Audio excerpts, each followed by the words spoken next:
Donny Cates and Michelle Bandini reunite Thor with his family, who have gathered to talk to the Allfather of Thunder about his questionable rule of Asgard and everything that has happened since he took the throne. Donny Cates slows things down slightly with the finale of his Revelation story arc, giving Thor a little bit of breathing room in a reunion with his mother, father, and sister. One thing I've enjoyed through Jason Aaron's run and now Donny Cates' run is how humanizing they make these larger-than-life gods. Like, they are beings who live for millennia and have seen so much over their lives, yet they still fall into petty family squabbles with one another about who's sleeping with who and why two parents broke up, and there's like sibling rivalries and stuff like that. I just love that sort of stuff, and I love that they can do that sort of stuff with these characters. Getting some use out of Angela was great as well, and selling her as kind of an antagonist to Thor was great, and it's a good way to remind people that not only does she actually exist, but she is the eldest, so technically she should have gotten the rule of Asgard before Thor. It feels like there was a seed being planted there for maybe a later storyline where she tries to take it from him or has had enough of his games and wants to try and take it from him. It's definitely something building there, and I'm looking forward to seeing what that is. The highlight of the issue, however, was the Thor Freyja moment, which reaffirmed that no matter who claims to be Thor's mother, be it Gaia or the Phoenix, Freyja is his true mother and the one who raised him to be the hero we know. It was a moment that I think that Thor really needed at that moment in his character arc, so it looks to have given him kind of like a spark of hope again, and will hopefully allow him to deal with whatever's coming as we build towards that whole Thanos thing he sees in his dreams.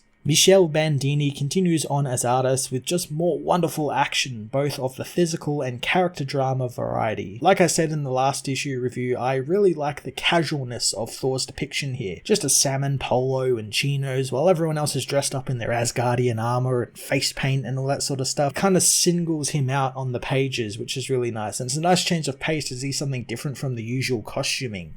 Thor issue 17 was another fantastic issue that ended another great Donny Cates story arc, giving us a slightly quieter, family-focused issue that let Thor air some of his grievances with his family and some things on his mind, and free him up for some of the big things coming his way in the next few issues. I'm going to give this issue a 9 out of 10.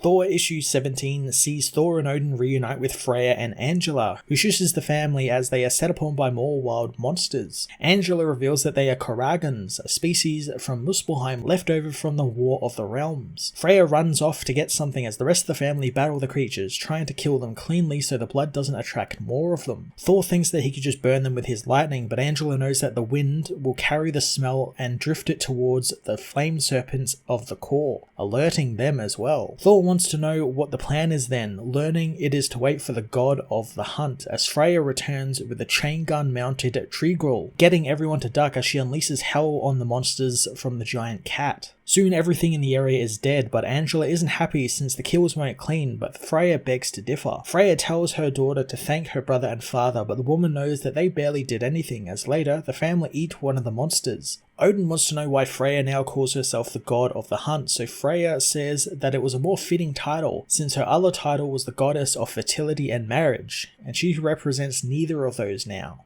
Odin and Freyja begin to argue about their failed marriage, but Thor stops them, wanting to know why they were called there and why Angela is there. Angela threatens her brother with her knife, wanting to show him, as Odin rants about not standing by and being judged by these women. Angela throws her knife between his fingers, telling him to sit down as she reveals that she is the one who summoned them there. She reveals that they know all about the Black Winter and the death of Galactus at Thor's hand, and of Donald Blake and what is happening with Mjolnir, and every other thing that Thor and Odin have been involved in. She and Freyja want to talk about it all, but Thor thinks that she is out of line. Angela cuts him off, knowing that Asgardians have a habit of bringing death to the rest of them all. Angela demands that he and Odin fix their differences and learn from one another, but Odin knows that this is a waste of time, since if Thor can't keep his affairs in order, it's not his problem. Thor says his affairs are broken because of how his father left the throne to him, but Angela shuts them both up, saying if Thor can't clean it up, she would take his kingdom from him. Thor isn't too pleased with his sister's threats, but Angela says that she doesn't want to do it, but by blood and right, the throne is hers, seeing that she is the eldest sibling, and she'll happily take it if it prevents him from destroying anything else in his path. Thor challenges her, but Freyja stops him, wanting to talk to Thor herself.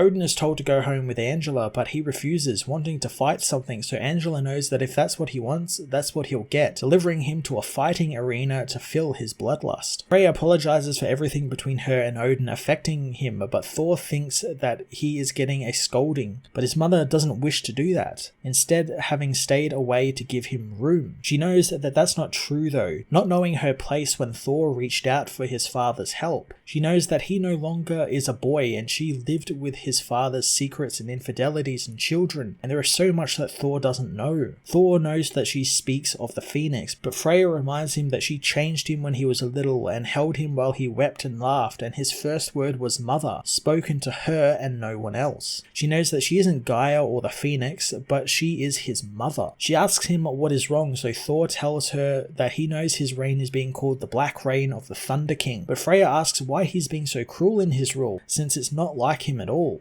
After a moment, Thor says it's because he has no heir, and he never will, and he does what he does to ensure the safety of Asgard for all time, since he will be its last and final king. Freyja knows that he can have as many children as he wants, but Thor doesn't want to raise a child to inherit a cursed throne, not after what he's seen, especially with Thanos. Freyja wants him to know that things aren't as dire as they seem, since no matter how many times the world has tried to end itself, they have put it back together, and whatever it is, they will face it together. Thor's phone soon rings with a call from Captain America. Thor is happy to hear from his friend, but Cap says he has some bad news, since although Avengers Mountain was locked down and every security measure was in place, someone broke in and stole Mjolnir.